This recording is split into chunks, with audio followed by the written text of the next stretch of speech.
Welcome to our Peace Dividend interview series, inviting some of the nation's most respected thought leaders to offer an objective look at U.S. foreign policy.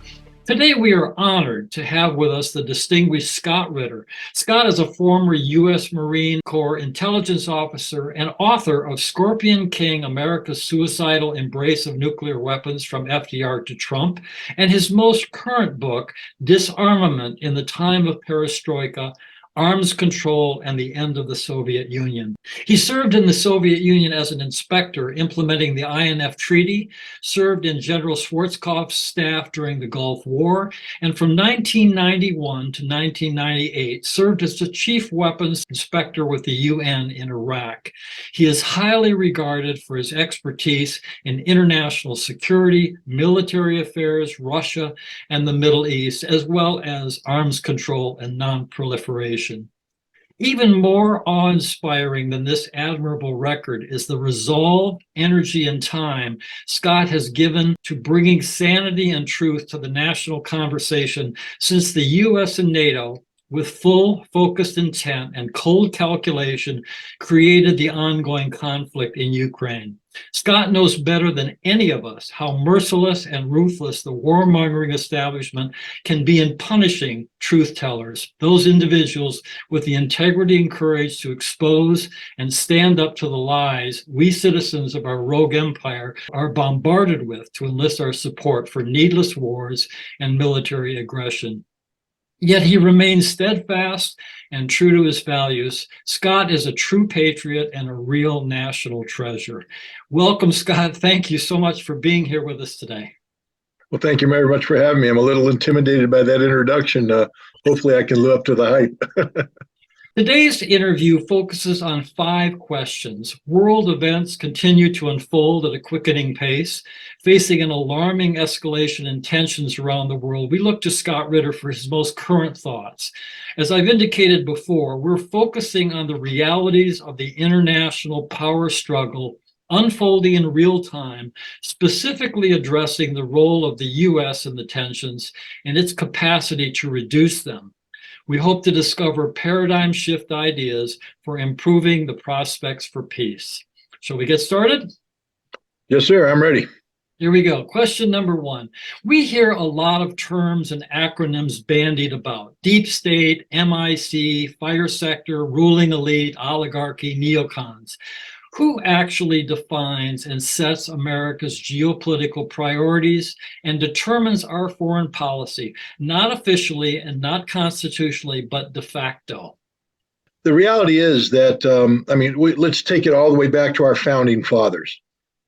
They created something, especially when it comes to the Constitution of the United States. You read the Federalist Papers, you see the vision that they had put together.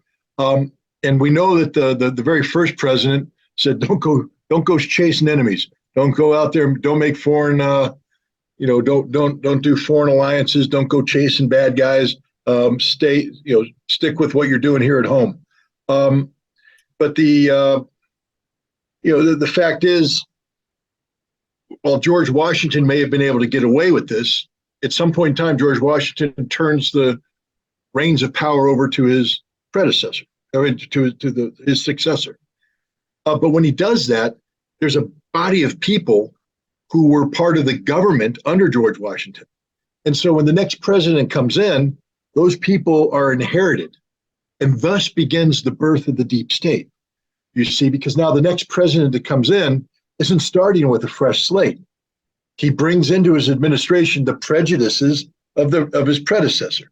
And they come in. And now the next president comes in, another new president, but the deep state now transitions to him, because what we are forming here is a permanent body of unelected professionals, people who are experts in the Treasury, experts in naval affairs, experts in this, experts in that, who their intention, I believe, is good when they initially started, but at some point in time it becomes a power struggle, as different groups of experts are fighting for a finite pie. And what I mean by finite pie, it's twofold. One is money, there's a budget, and then the other one is influence. who gets the president's ear. And so we start to have a power struggle within this permanent body. So they have to get alliances. Who controls the money? Congress. And so now as the next president comes in, this body starts lobbying Congress. And they start saying, hey, we're the important ones. Now, they're lobbying the House of Representatives every 2 years, the Senate, on a rotational 6-year basis. But the point is, from the very beginning, we see that we have this unelected body of specialists, policy specialists, who are being transferred from administration to the administration, who are making ties with powers outside the administration, Congress, and then later on, it'll be business, big business, et cetera. And then they get tied into academia. The think tanks begin to form up, where do people who are in a presidential administration go when their administration is no more? They go back to this permanent, unelected blob, the deep state, and they get put in academia, they get put in think tanks, they get put into business, and there they reside, advising, making policy that then gets pushed up until they get plucked again to come back into the, so you get this revolving door. And that's what happens here. No president makes policy on his own. And someday we'll be able to say that no president makes policy on her own. The notion that a president, the chief executive, rolls in and says, this is what I want to do, and therefore it shall be done, is a joke. Because the first thing you're going to run into is this thing called reality. You have this giant ship of governance that is there. It exists. It existed before they got elected, and it's going to exist after their term is done. And they're going to have to deal with this. This is the deep state. No one elected them, and there's no central, there's no star chamber where a bunch of people are sitting around, but it just is. It's a blob that is. It's cancerous cells that have metastasized into this blob that controls America in unelected fashion. But Vladimir Putin, I know it's dangerous to use the Russian leader's words when making a point, lest you be accused of being, a tool of the Russian president. But he said in an interview, he said, take Barack Obama, well-meaning man. I'm going to close Gitmo, he said. I am going to close Guantanamo Bay. Never did. Why? Because the deep state won't allow it. The deep state will not tolerate him coming in and shaking up the system. And the other thing we have to understand is what the deep state has done through its control, it controls the political parties, because political parties are all about power structures, power sharing. And who do you have to share power with in order to get elected? This blob that I've talked about that just keeps growing and growing and growing and growing. So most presidents come from within the blob. So they're already attuned to what the blob thinks. In order to change the blob, you'd have to kill the blob. That means killing that which got you elected to begin with. The person that came closest to being able to do this was Donald Trump, because he was literally plucked from outside the blob. He was, even though he called himself an insider in terms of the business relations and taxes and tax codes, he was an outsider when it came to the national security blob. He could have destroyed it had he wanted to. He promised to drain the swamp. But here's the problem. He comes in, who does he pick on his cabinet? There's no one there. He has to go to the blob. He has to. His vice president is from the blob. His national security advisor, he tried to pick somebody from outside the blob. That guy lasted very little because the blob ate him, destroyed him. If you pick somebody from outside the blob will consume them, just like a giant white blood cell. It'll hunt them down, and it'll just suck them, then it'll destroy them. So Trump had no choice but to build a team from within the blob, and that team ended up sabotaging everything meaningful he tried to do, whether it was have friendly relations with Russia. How far did Trump get on that one? It's a non-starter. Denuclearization of Kim Jong-un's North Korea. Couldn't get that one off. He went out and met with them, but Mike Pompeo and John Bolton stabbed him in the back. NATO, again, if you take a look, Trump didn't succeed in draining a centimeter from the swamp. In fact, the swamp grew under Trump because that's what the blob does. The blob is a cancer, it just keeps growing and growing and growing. And now we look at Joe Biden, and the blob is just continuing to bubble out because his administration is nothing but the manifestation of the blob. I don't want to call it the deep state. The deep state implies some sort of structured, order. The blob is just the blob. It is literally what America has become, this morass of special interests competing for money and power with no rhyme or reason, except to prevent change. The blob's job is to prevent meaningful change, because anytime you change what's going on, you'll deny money, which is the blood that keeps the blob going. Money will be cut off, and one part of the blob will start to die. Can't have that. The blob can't allow any part of the blob to die. So it will fight any change collectively. I hope that answered the question. Very well. We've had decades of international tensions. Recent developments have seen a sharp escalation and the potential for a major war. The U.S. apparently cannot be at peace. Threats against the homeland are allegedly increasing in number and severity. The trajectory of our relations with the rest of the world appears to be more confrontations, more enemies, more crises, more wars. So give me your take on this. Is the world really that full of aggressors, bad actors, ruthless opponents? Or is there something in our own policies and attitudes toward other countries which puts us at odds with them, thus making war inevitable and peace impossible? You're doing your best to get me in trouble, because I'm going to answer this question honestly, but it's not an answer I like, because it requires sort of deep introspection. I'm somebody who believes in the Constitution and the promise of my country. I believe that my country, at least on paper, stands for something noble. But the reality is, once you parse through the language and you get into the reality of what makes America tick, we exist, we are literally,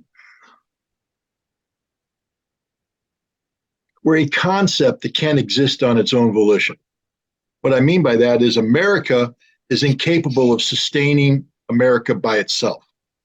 That if we were asked to keep America great using only the resources available to America, we couldn't do it.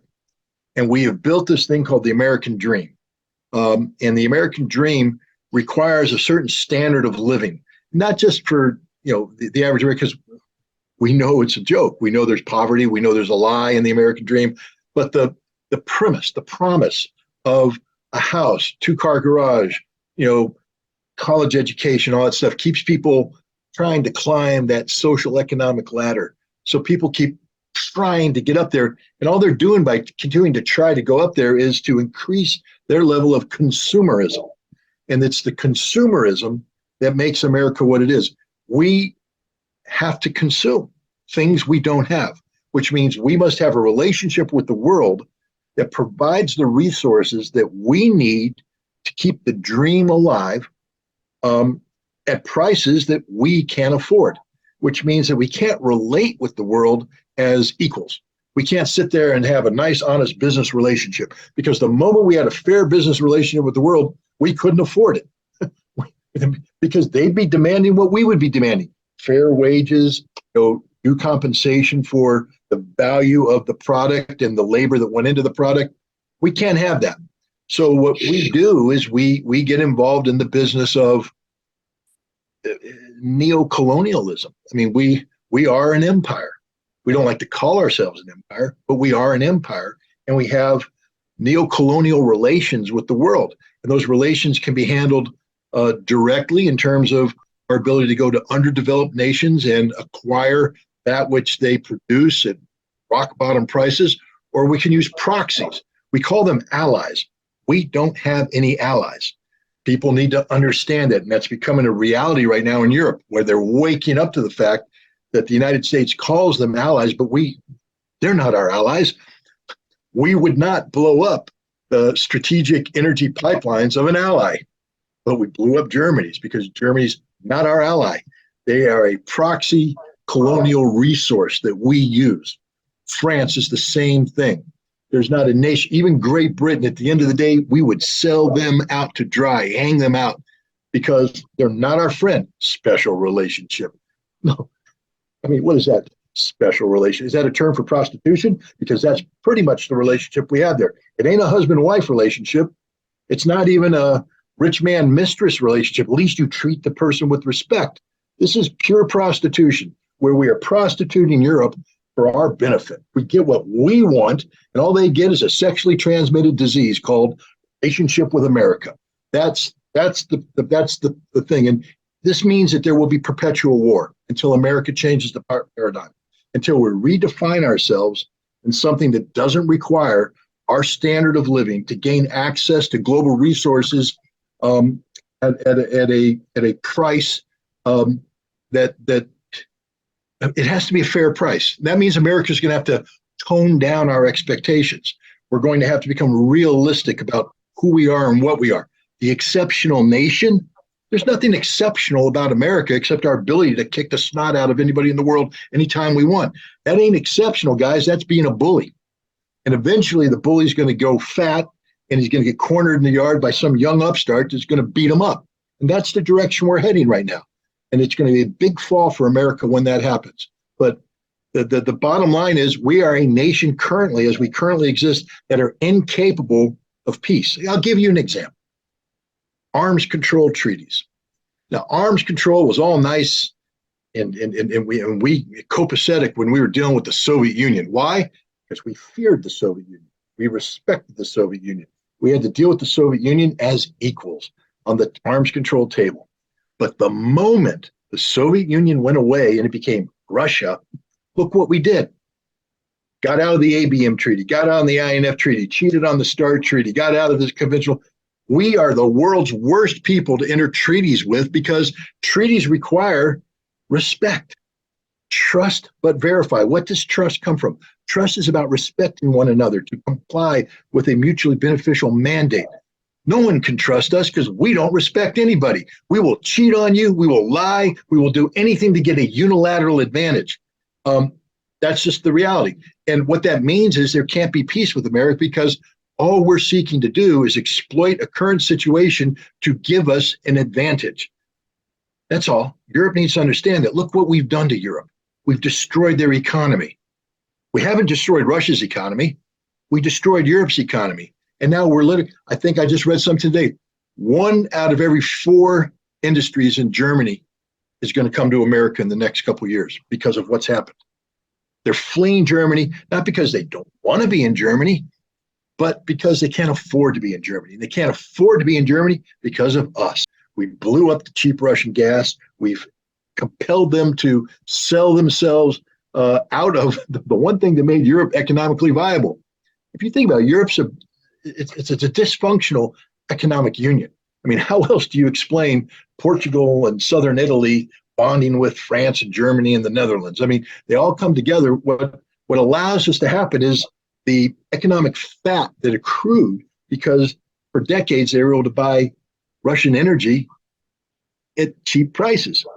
And so they were sort of like America. They were operating like the United States. You see, they weren't paying the real market value because if they had to pay the real market value, then the Germans couldn't have the great jobs, the great paychecks and all that because they'd have to buy gas from a more expensive source. But because the Russians were selling them cheap gas, they were able to have this wonderful standard of living that they couldn't afford. And what's the proof that they couldn't afford it? Cut off the Russian gas, they can't afford anything. That means that their economic model was unsustainable. Unsustainable because it was built on the premise of sustained access to Russian energy that America would never allow them to have. So, and now we take a look at Germany, Europe trying to readjust to this new reality. That's going to be America down the road. At some point in time, we're going to have to learn how to live without gaining access to, the world's resources that we need, but we can't afford if we paid a fair price, which means there's going to be perpetual war until we make that adjustment. The points that you just made really leads into the next question. Our leaders relentlessly talk about our national interests and our national security, warning that both are under constant assault. Yet we spend more than the next 9 countries combined on our military. Why does such colossal spending never seem to be enough? Because the cancerous blob demands more blood. I mean, the bigger the tumor, the more blood it needs. And we if you think about it, again, I'm not here to promote Russia as the supreme anything. Russia's Russia, for better or worse. But I will say this: the Russians have been able to take a $68 billion equivalent defense budget and produce a military that can kick our butts. But we spend 800 plus billion a year. Why? Because most of the stuff we're spending this money on is superfluous, just lunacy. I mean, how come Russia can build these nuclear weapons that outclass us in every way, shape, or form with a fraction of the budget? Why can they build a main battle tank that will outclass ours on the battlefield? Why can they build all this artillery with all this ammunition? Why can they put 200,000 men in the field and then mobilize 300,000 without blinking? Their economy is still functioning, no problem. Because there's, and they do this on top of what we now know is, I'm not going to call it rampant corruption, but there's corruption in the Russian system. They have these governors and they have these military commissars who weren't doing their jobs, who were supposed to put stuff in the warehouses, but were selling it on the black market. Now the mobilizations come, the warehouses aren't full, soldiers aren't getting what they want. Russia has the problem. But despite all that, they're still doing fairly well. They produce hypersonic missiles. We don't. With what budget? A fraction. There's something wrong with the American way. We continually have to spend more money. Now, one of the reasons is because Congress has figured out that even though we don't call ourselves a socialist society, we're one of the biggest socialist economies in the world. Scott, how could you say that? I don't know. Because the government spending, the defense spending, $800 billion a year it's not that we need it for defense, but we need it for economic sustainability. The way the Congress has broken down defense spending, putting bases here, bases there. We're going to build an airplane, so we put a part here, a part there, a part here, a part there, a part here, spread it out so everybody's getting money. Price of the plane goes up. We build weapons not because we need good weapons. We build weapons to keep the system going. The F-35 is one of the most expensive fighters ever built, probably the most expensive fighter ever built. Doesn't work. I know they're going to say, oh, it works here, there, and everywhere. Doesn't work. You get shot out of the sky by the Russian Su-35, which is produced at a fraction of the cost. We could have upgraded the F-16. We could have upgraded the F-18 for just a little pittance, but we can't do that because it's not about building the weapons that we need to defend ourselves. If it was, we could have an army that was 5 times better than the one we have at half the cost. We could have a Marine Corps that would outperform the Marine Corps that exists today at a fraction of the cost. We waste money. We waste money over and over again because it's not about doing the right thing for the defense of the country. It's about bringing blood to the tumor. This defense industry conglomerate that's out there. And I don't know how you again, because all of our politicians come from the deep state blob, none of them are inclined to fix the problem because they don't view it as a problem. They view it as the mechanism of empowerment. It's about how do you empower yourself for political office? You do so by becoming from the blob, therefore you are the blob. There is no separation between the politicians we elect and this blob, so that we spend money and money and money and we get nothing from it. Our army today is probably the weakest it's been in a long time. We have a president out there, claiming that we're going to stand up to Russia. With what, Mr. President? With what? We have an Air Force that hasn't really improved itself. They spend all their money on a fighter that doesn't work. And God help us if we ever had to put the F-35 into action.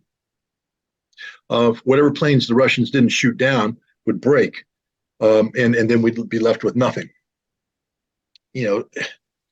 But we spend all this money. We get and if you take a look at the U.S. budget, it's not just defense spending, but everything we spend money on. There's waste, waste, waste, because it's not about, if we say we want to build bridges, I tell you, our bridges are so expensive. We should be able. If you gave Russia our our infrastructure budget, and they'd have high-speed trains going up and down Russia place, and they'd have money left to go over in oligarchs' pockets so they could buy a yacht and go on vacation around the world. Because the Russians don't waste money like we waste money. We keep mocking other nations and talking about corruption. Well, what we've done is mainstream corruption. So, it's not corrupt to do what we do because Congress writes the budget and it's done in accordance with the law. But it is as wasteful as it gets. This way and then we back it up. Again, now we're getting out of my comfort zone. And what I mean by that is, I'm not an economics guy. So, anytime you get me talking money, just take a look at my checking account and you'll understand you don't want me talking money. But the fact is, the dollar is tied. We took it off. My understanding is we took it off the gold standard back in the 60s or somewhere around there, and we attached it to the intrinsic value of the nation, the national economy. Okay, I get it. I understand that. We got this big economy, and we're going to make that have a valuation, and we're going to link the dollar to that. And then we have the Fed that's doing money supply. Okay, still my simple Marine brain's catching on to this stuff. I get it. There's a cause-effect relationship. The dollar has value, except it doesn't, because we've decided that it does. It's as if I could, I've been budgeting my entire life, and I finally said, the hell with it. I want a Porsche. I just print money. How much money I need for the Porsche? Print money. Fine. The debt is the debt ceiling. And suddenly the dollar means nothing. Nothing. And then what makes it worse is the one thing that the dollar is attached to is petroleum, the petrodollar. But now, because we've alienated the world, that's going out too. So we have an economy right now that somebody needs to explain to me how it functions, why it functions, what it stands for, what it represents.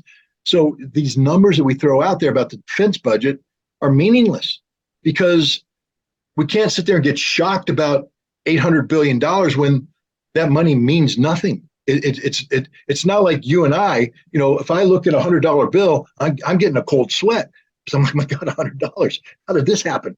But for the government, billion here, a billion there, a trillion here, a trillion there, it's all fake to them. They do whatever they want in order to keep the blob fed and to keep the power structures happy. It's evident that you and the many individuals who follow you and support your work believe that America's direction in both the diplomatic sphere and in the current conflict zones represents exercise of government power gone awry. Can you paint for us in broad strokes the specific changes in our national priorities and policies you view as necessary for the U.S. to peacefully coexist with other nations, at the same time keeping us safe from malicious attacks on our security and rightful place in the world community? Yeah, I can do that. Again, look, I'll be the first one to tell you that what I'm about to put out is pie in the sky, because it's founded on principles, not reality. First of all, I would redefine national defense, completely redefine national defense. And I would say that first and foremost is the health of the American people. What am I defending? A nation of sick people? The health of the American people. I have to get my American people healthy. And that's my number one priority. I want healthy Americans. Number two priority is I want educated Americans. I want healthy people who can think, people who are empowered with knowledge and information. I want math whiz. I want engineers. I want people who can contribute to society by advancing, the intelligence. Three, infrastructure. I mean, America's got to work. I want roads. I want rail. I want bridges. I want airports. I want ports. I want infrastructure that works. And when I have all of that, I now have something worth defending. So I'll build a military capable of defending that. Defending that. See, if I've solved my healthcare problems, notice I didn't say I'm going around the world to solve my. I said America solves its healthcare problems. That's my number one priority. So I take my resources and I do that. Then on top of that, I do education. And I think you'll find that education and healthcare are fairly compatible, meaning that if you have a healthy nation, you're going to have a thinking nation. No homeless. I don't know if you can ever really get rid of homeless, but a lot of homeless problems are linked to mental diseases. That's part of health, mental health. We take care. We have a safety net. So human beings, not just American citizens, human beings don't fall through it and end up sleeping on the street in Los Angeles or Albany, New York, or anywhere. And then the infrastructure, commerce will work so much more efficiently with all this good infrastructure. But now I'm defending this, which means I'm defending the homeland. The homeland.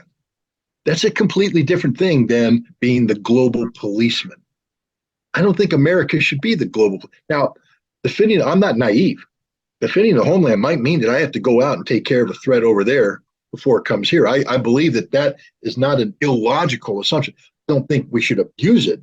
Manufacturing threats, chasing windmills and saying, well, I have to defeat them over there before they come here, that's absurd. But in a lot of the threats that we want to defeat over there before they come here can be managed diplomatically. See, I don't separate diplomacy from the military. I think that they work together. And actually, if we had a beefed up diplomatic corps, significantly beefed up, we were out there solving problems in a non-military fashion. That's the best national security you have. Preventing people from wanting to kill you, from wanting to attack you, preventing problems that come from mass migration driven by hunger, driven by drought. Applying the intelligence that we built here with this wonderful education system, and we take it around the world and we do what John Kennedy wanted with the Peace Corps and get a viable Peace Corps out there that's not simply serving as a training ground for USAID, Agency for International Development officers who are really a front for the CIA. No, I want legitimate people out there doing the work of keeping the world safe and making the world prosperous, not for America's. See, it can't be about what is economically beneficial to America. It's about preventing problems that, if they manifest themselves, become, economically draining for America. So I'd rather spend, a couple $1 million doing something here that I don't get immediate. It's a loss. It's a couple $1 million loss. I'm just flicking money at it. That's okay. I'll lose a couple million here. That's better than not taking care of that problem or abusing the situation and now having to spend billions of dollars, in a war that's destructive that can, So I'm a big believer in diplomacy, preventive diplomacy. I'd like to see the State Department quadrupled in size. I'd like to see the military cut in half.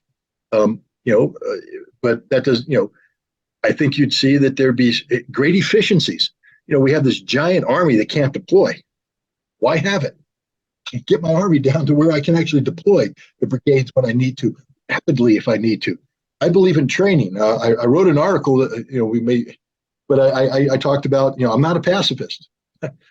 So if I'm going to build a military, my military is going to be the most lethal military in the world. And that has its own inherent currents, because now people know that if you mess with America, we can hurt you. But because we have this wonderful diplomatic corps, hurting you is the last option. We don't want to hurt you. That's not our goal. When we sit down in the world, my approach would be, right now we have these regional commanders like Central Command, and they're more powerful. The commander of Central Command is more powerful than regional ambassadors because the military brings money. All the budget, all the money that we send to people. I don't want us to have to bribe people by selling them F-16s. I know that General Dynamics is like, well, you got to sell the fighters or else we can't make any money. No, maybe you shouldn't be in business if the only way you can make money is to sell fighters abroad. Maybe instead of getting the world to build up their arsenals so that they have this momentum towards conflict, we talk about building up resources to benefit their people. If you're a nation that has problems mitigating floods, what does an F-16 fighter do for you? Not a darn thing. So stop selling fighters, start bringing over engineers and doing what needs to be done to make societies function so that you don't have calamities, so you don't have, mass migration, etc. But this can't happen. Nothing I just said can happen because I'm talking about fundamentally redefining how America interfaces with the world. And the cancerous blob will not be happy. Not be happy at all. Then it will turn into that giant white blood cell that I talked about, and it's going to hunt me down, and it's going to grab me, and it's going to eat me up and get rid of me because I'm talking crazy. I'm talking peace. I'm talking prosperity. I'm talking about all the things that the blob doesn't want. The blob needs chaos, anarchy, disorder, violence, conflict. That's what the blob needs. But I don't want that. I want to change the paradigm. Until we get enough people, until we can cut the money, and this comes down to just basics, you got to take the money out of politics. If you take the money out of politics, then you can get rid of the blob because money keeps the blob going. And as long as you're pouring money into politics, that money gets filtered through the politicians into the blob. If politicians can be elected without the money, they don't need the blob anymore. You can take the blob down to what it should be. It should be a handful of specialists who advise a president on the pressing issues of the day. But that's not what it is. It's turned into this government within a government, unelected bureaucracy, massive bureaucracy. What do all these people do? What do all these people do that populate these places? Look at the intelligence business. When I was in, we had I could probably count the number of people that had access to some of the most sensitive special access programs, on the hands of a dozen people. It wasn't that many. And we did okay. But now we have intelligence analysts. We have thousands. We've hired thousands of intelligence analysts who deal with national security issues, who sit around desks doing what? Doing what? You don't need 1,000 opinions on, what's going on in Afghanistan. You just need 4 or 5 good ones that you can present, that can hash it out. But we've replicated it, and in doing so, we've actually weakened the product. We produce inferior product. Take a look at what's happening. We got beat in Afghanistan. We're getting beat everywhere. We're not winning anywhere, but the blob continues to grow. Okay, here's the last question, and this is the tough one. Wait a minute, those were tough. Well, I'm just getting you warmed up. The general public, especially when it's aware of the self-sabotaging results of our current foreign policies and military posturing, clearly wants less war and militarism, despite all the brainwashing that goes on, preferring more peaceful alternatives on the world stage and greater concentration on solving the problems at home. As peace activists, we are thus more in line with the majority of citizens on issues of war and peace than those currently in power. So here's the question. What happens if we determine that those shaping current U.S. policy don't care what the citizenry thinks, are simply not listening to us? What if we conclude that our Congress, for example, is completely deaf to the voice of the people? What do we do? What are our options then? What are our next concrete steps as political activists in working toward a peaceful future? As a thought leader and an advocate of dramatic reform, Scott, what do you propose? There's the saying that a government can't exist unless it has the consent of the governed. And what you just described is a situation where the people have lost confidence in the government. One would like to believe that the institutions of democracy in the United States are sufficient so that the will of the people under that circumstance can manifest itself in the constitutional removal from office and power of people who are promulgating policies that are out of touch.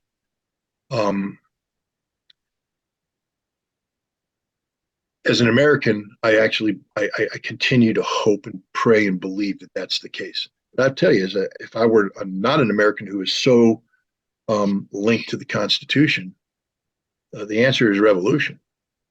I mean, let's just be frank here. America's fundamentally broken. America's fundamentally broken.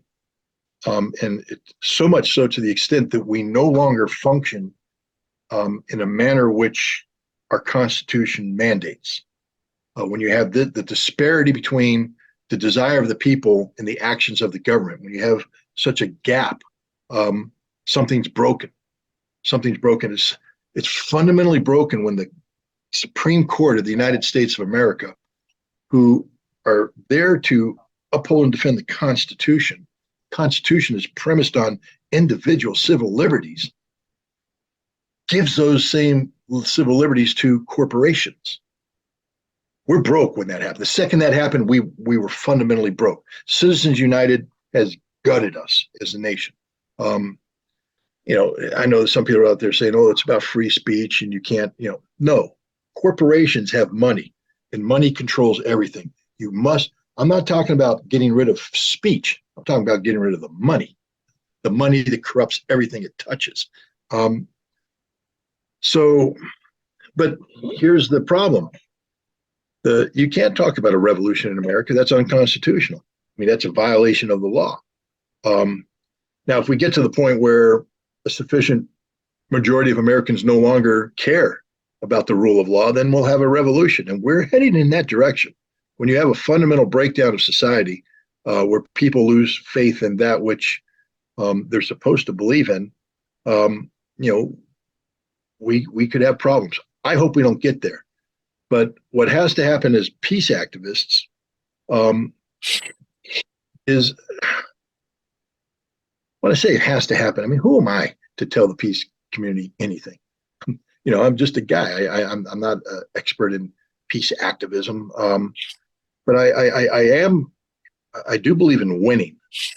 And I think the first thing I would say to the peace activists is that you need to start winning, which means maybe stop trying to go from 0 to 60 right off the start and go from 0 to 5, and get up there and get that first victory, then get the second victory and the third. We're talking about change, but you're not going to change everything overnight. We have to have small victories. And so you have to break the problem down into constituent parts that you can then focus on, accomplish one mission at a time. The other thing is, if the people truly are opposed to a certain policy direction, stop trying to change the government, start changing the political parties. Now, there's a lot of people that talk about, oh, we need a third party. Good luck. People have tried it and they failed. That's one of those impossible dreams right now. I believe that the Democrats missed a golden opportunity in 2016 when the Democratic National Committee elevated Hillary Rodham Clinton as the nominee over Bernie Sanders, who clearly was more popular. They cooked the books, they cooked the system, they did everything they could to get her there. The thing about a political party is it's not an elected. They're not protected by electoral law. They're not government. And so I think at that time Bernie should have led a revolution, not a violent revolution, a peaceful revolution, but take over the convention and say, all you guys are fired. We've just fired you. Get out.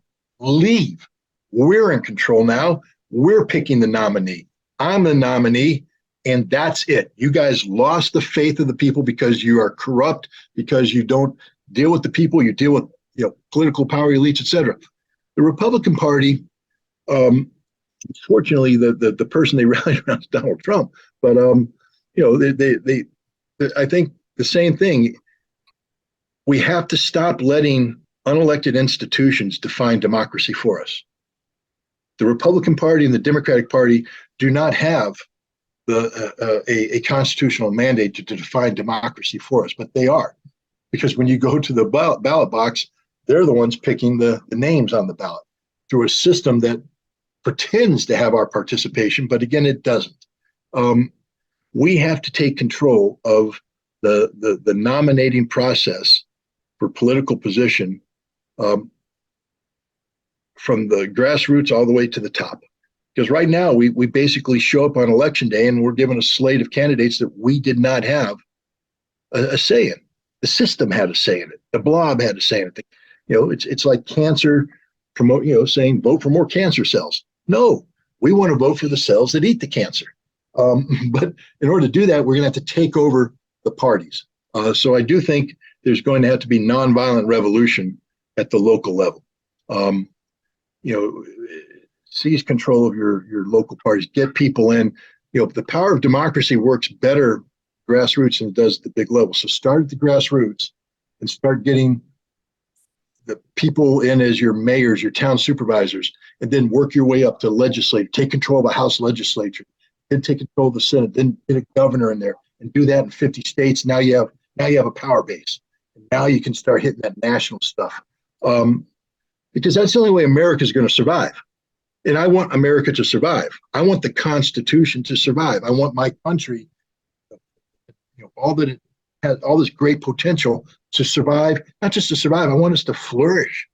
But we're not. What exists today would make our founding fathers sick to their stomachs. What exists today is so far removed from what we're supposed to have been that it's unrecognizable as the United States of America. And here's the final thing.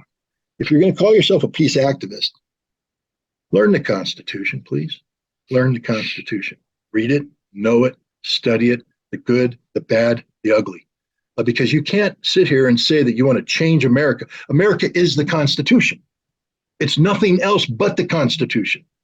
The Constitution defines who we are and what we are. And I know it's an imperfect document, but in order to form a more perfect union, means the founding fathers knew from the start we weren't perfect. We needed to get more perfect. So we're coming together. So the Constitution promotes the democratic values and ideals we're supposed to have. But we can't abide by the Constitution if we don't know the Constitution. I'm going to be just dead straight honest here. I can go to any peace activist group in America right now, shut the door, throw down a basic test on the Constitution, and I will bet you that 90% of them fail. And that might be a low number. I mean, I don't have that much confidence in people to take the test. The non-native born Americans who have to take their citizenship test know the Constitution better than most Americans. So that's where I would be. You just got to go to first principles, basics. And the Constitution is the basic building block upon which everything else it can be constructed. And I know trust me, I know the peace movement is frustrated with America. And I know the peace movement's lost faith in America. But the America that they've lost faith with is not the America that we could be. So rather than try and create something totally new, which isn't America, by the way, it's got to come back to basics. Because here's the thing. You're going to lose people like me the moment you say that we're going to proceed in a non-constitutional manner. Because as an American, I can't support that. I've given an oath to uphold and defend the Constitution of the United States against all enemies, foreign and domestic. So I can't support anything that is a deviation from the Constitution. Recognizing that the Constitution is an imperfect document, I could be in favor of amendments. We have a lot of them, by the way. We've amended this document over time. Most of those amendments are pretty good amendments, too. Women getting to vote, abolishing slavery, things of this nature. So that's where I come. But I think that we have to have reasonable expectations, and we have to have solid foundation from which we're working. That concludes our interview. Again, thank you, Scott, for taking the time to share your courageous, thoughtful, and powerful insights with us. And thank all of you out there who are watching this. Scott, if I may, I'd like to do a plug for you here. Yesterday, I signed up as a paid subscriber to Scott's new website. It's phenomenal, a completely fresh take on things. Scott has been banned by Twitter and is under constant assault by those who want to silence him. His website is all one word, scottritterextra.com, and he deserves all of our support. Scott, you want to add some details on this? Well, first of all, remember I told you I was bad at the business. There is no paywall, meaning that you can go to scottritterextra.com and you can access everything on the site and there's no prohibition. If you want to support, we can definitely use the support. I mean, there's no doubt about that. In the, and especially in this current atmosphere, I write, and a good part of my living comes from writing. But I've been not just banned from Twitter, and anybody who understands Twitter economics knows that if you have a following of 100,000, and I was like 2,000 short of 100,000 when I got banned, if I've written a book, if I could have taken that book to Twitter, my sales would have been improved greatly. But when they take you off that platform, it's difficult. So please buy my books.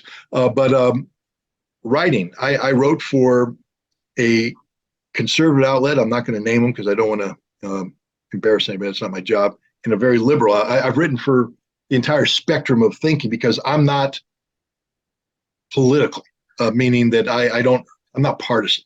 I just call it as I see it, for better or for worse. But because I had made the decision to take the stance I did on Russia, I lost that writing opportunity. I lost this writing opportunity, which means the income drops. So in order for me to write what I do on Substack, it's done for free. But if people could say, hey, this is valuable, and contribute what you can, that helps sustain it, especially as a writer. Otherwise, I have to go dig ditches, and I'm 61 years old. And my knees don't work so well. So please help me not dig ditches. But we put everything we can on that. We've even what's amazing is the Russian-speaking audience that this has attracted, and it's not. I mean, I know people are going, well, that's just because you're saying things that the Russian government wants you to say. No, this isn't about the Russian government. This is about Russian people who want to come. And what's interesting is that we talk about peace and what we can do is peace.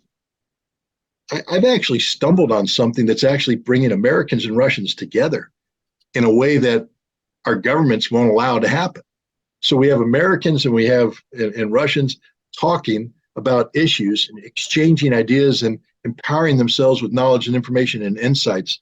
And that's just been one of the wonderful little, side benefits of this entire, tragic situation. Is in many ways we've furthered the kind of debate, dialogue, and discussion that everybody should be seeking. So if you think that's something valuable and it's something we hope to continue to expand, go to the website, read the material, and if you like it, contribute. If you don't want to contribute, that's okay. Continue to come to the website, continue to read the material, because it's all about getting people to think on their own. It's about not me telling you what to think. It's about providing resources that allow you to read and listen and decide, I disagree with this, I agree with that, come up with your own ideas.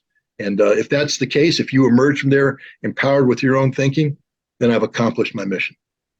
That's what I found just stunning, was the way that you express yourself is very, very thought-provoking. It makes you really analyze what your own beliefs are and so forth. So I highly recommend that people go there, and I think they will, as I did, find it extremely valuable and hopefully find a little room in their wallet to help you out. Okay, one last request, folks. Please visit and spend some time on the Peace Dividend website. The Peace Dividend strategy is a way to directly confront the imperial establishment, the war machine. Never give up hope and keep on fighting for what's right. Thank you, Scott. Peace.